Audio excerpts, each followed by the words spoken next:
موي كلام قبا تكوي سلفرا كنادا إني قدا فلانا سوا قرات إبن قدان دچه لفا كنرا روبي دچه لفا رچيسه دچه لفا ركنجراتن وما هندما كم قوم سسوني قبا وقرات روبا بيكا كيسمت دلنا ما داف يو إبن وقرات سنرفه ملي واتو قتين قبوني لفرا انجنو يو لفر كنافيم يعقوب إرقاسا بقنا توكو لكم سكولة تربرت تكس جده إرقا يعقوب بقنا توكو لكم سكولة تربرتي ابن دوغان ابن سرين ابن نمني بربران نمر بولجراتو والقبا سمي وقبرا دفا أبا إفا برا دفا كان ججرون كان دونه هندما ججره بربران كنجراتو وقبرا دفا كان جدف كنافي بايه وجتني متي بايه جورre miti بايه amane miti sassanne miti ebbi gubbawa qadatu dhufa kanaafim qulqullun Petros ebbargachuudhaaf waamamtanii kan jedhe kanaafi tokkoffaa ergaa Petros 3:9 gubbaarratti ebba argattaniif waamamtan jedhe mee maatiiwwan Waaqayyoo mee ebbi Waaqarraa roobu suni ebba guddaaf cimaa akka ta'e mee waan tokkon si yaadachiisa mee yaadadhaa bokkaa Waaqarraa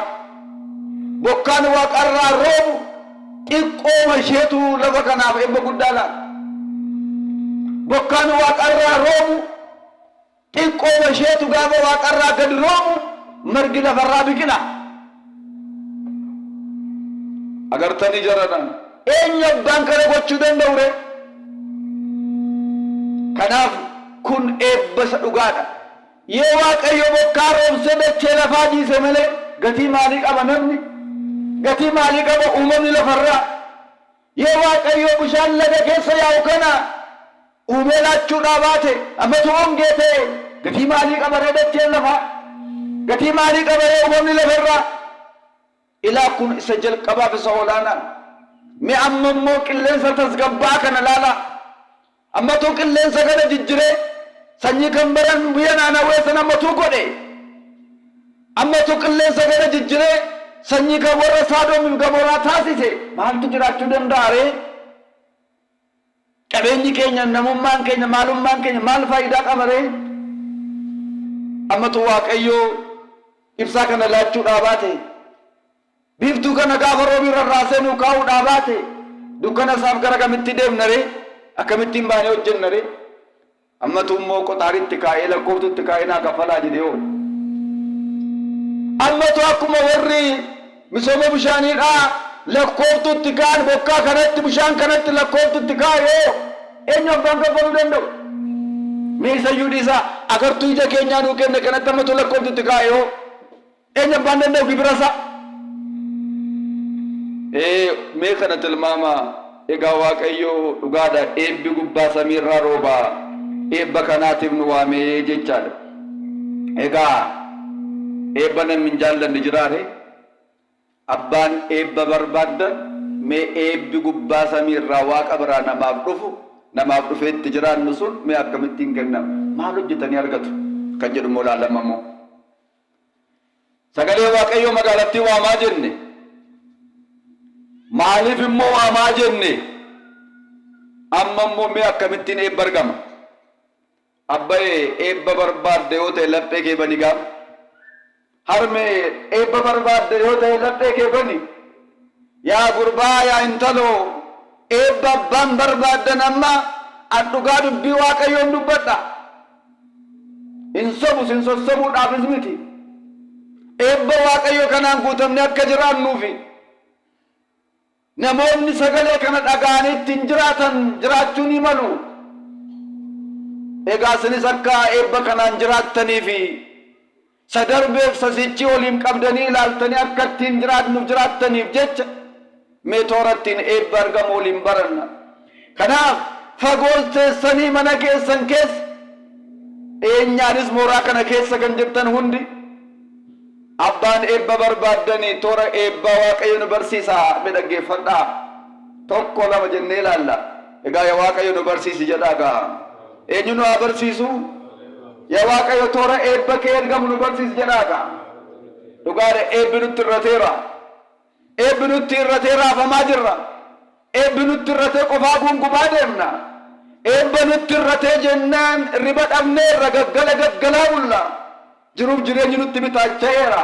eebba waan dhabneef egaa yaa Waaqayyo eebba kee nu barsiisi jedhaaqa karaa eebba keeti nu barsiisi jedhaaqa Waaqayyo anaan ijaajjisee isinin teessisee toora ittiin eebbisaa argamu Waaqayyo nu haa barsiisu tokko karaa itti eebba argamu karaa baay'eedha karaa Waaqayyo ittiin ijoollee isaa sooru karaa Waaqayyo uumama isaatiif eebba isaa laatu daandiin isaa baay'ee jiru keessaa yoo yeroo qabaanne shan duwwaan sinitti hima shan yookaan ja'a inni jalqabaadha kan ittiin eebba argamu waamicha Waaqayyo dhaga'uudhaan አማርፋን የእግዚአብሔርን ጥሪ በማስማት ዋምቻ ዋቀዮ ደገውዳን አከ ኤቢ አርገሙ ኪታቡ ቁልቁሉ ከሰቲ ዋምቻ ዋቀዮ ደጋኒ ነሞን ኤብ በርከተን ባየንጅሩ ኤቢሳኒ በረሰና ካዚያን ገራት ለፈረጉት የከንጅሩ ንኩንስ ሴራ ኡማማ መቆና ኩደላማ lakkoomsa tokkorraa kaanee ilaalla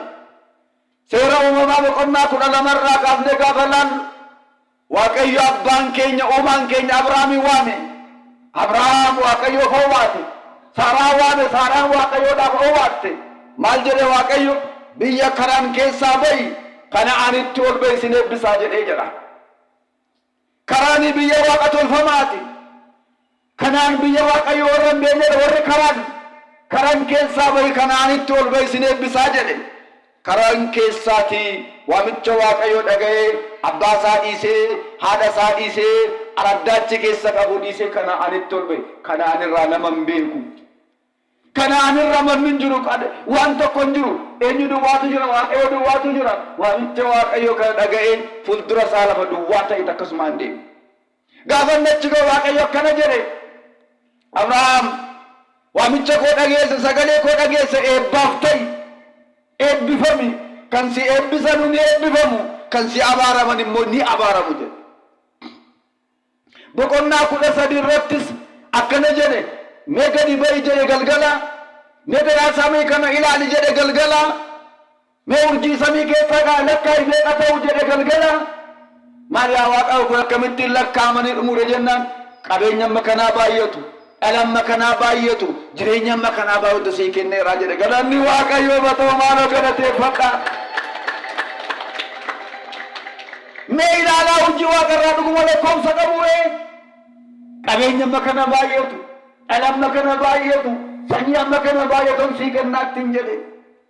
gaafa lafti bo'e immoo lagatti gadi bu'i jedhe lagatti gadi bu'e mee cirracha galaana kana keessa lakkaa'ee fi meeqa ta'u jedhe Maria gooftaa koo eessatti lakkaa'amanii dhumu isaanoo baay'eedha jedhe ilaa akka cirracha kanaan si baay'isa qabeenyaa keessa jedhee jedha ilaala ijoollee eenyutu amma naarsi ijoollee Abrahaamiiti beekaa ijoollee Abrahaamiitu nuyi eebba isaa gaafa sanaan jirra Abrahaam amma kana baay'atennaa jettan waamicha Waaqayyo waan dhaga'eef Saaraan eessaa baay'atennaa jettan waamicha Waaqayyo waan dhaga'aniif ilaa namni sagalee waamicha Waaqayyo dhaga'u kun akkas eebbifama sanyiin isaa akka lafarratti dagaaga qabeenyaan isaa akkas baay'ata Abrahaam warqii rakkanne birrii rakkanne midhaan rakkanne saawwan rakkanne holaan rakkanne Waaqayyo isa eebbiseera waan ta'eef kanaaf mee baay'ee dadhabuu dhiisaa dhama'uu dhiisaa jooruu dhiisaa jawaruu dhiisaa mee dura Waaqayyoon dhagaa karaa isaarra deemaa eebbasuma jira barbaannaan biyyoo lafaa kana wagee gochuu danda'a fagoodhaa fidan seenaa dhagaa tuulamee jiru kana daabboo kana fagoodhaa fidan seenaa Waaqayyo maaltu isaa dadhaba maree egaa anaaf sinis immoo akka Abrahaamiin Saaraa ilaallu fakkeenya godhannu Waaqayyoon akka dhageenyi akka eebbifamnu akkas jedhe raajaan Isaayaas akkas jedhe matsaafa raajii isaatii boqonnaa 51 lakkoomsa 1 irratti akkana jedhe mee dhaabadhaa jedhe boolla iddoo irraa qotamtanii argamtan sana iddoo irraa argamtan sana yaadadhaa. Mee Abrahaamin yaadadhaa, mee Saaraa ilaalaa. Ani Abrahaamin na waame, Saaraa na waame, na dhaga'anii, ani isaan nan eebbise, isinillee akka eebbifamtanii na dhaga'aa jedha.